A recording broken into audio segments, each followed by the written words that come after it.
সবাই আমার সাথে বলেন, মান সাব্বা নাবিয়ান ফাকতুলুহু। রাসূল করিম সাল্লাল্লাহু আলাইহি সাল্লাম বলেছেন, যদি কেউ আমাকে গালি দেয় তার একটাই শাস্তি, সেটা হলো হত্যা করা, কতল করা। সাথী বন্ধুগণ, একের পর এক ভারতীয়রা একের পর এক আমাদের নবী সাল্লাল্লাহু আলাইহি সাল্লামকে নিয়ে কটূক্তি করে যাচ্ছে। মুহতারাম হাজিরিন, আমরা তার তীব্র প্রতিবাদের জন্য হালুয়াঘাট বিষয়ে একত্রিত হয়েছি। এখন আপনাদের সামনে মূল্যবান বক্তব্য পেশ করবেন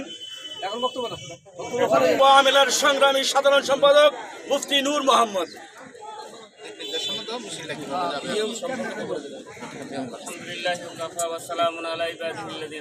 সম্মানিত উপস্থিতি, আমরা জানি যুগে যুগে ইসলামকে ছোট করার জন্য, মুসলমানদেরকে ছোট করার জন্য, খাটো করার জন্য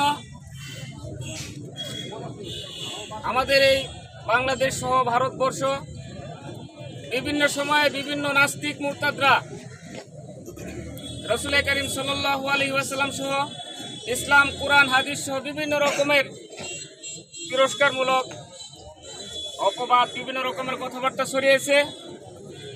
আমরা মুসলমানরা সাথেই প্রতিবাদ জানাইছি এবং যতক্ষণ পর্যন্ত আমাদের শরীরে এক বিন্দু রক্ত থাকবে রাসূল সাল্লামের কোন রকমের কটূক্তি, কোন রকমের অপমান আমরা সইব না।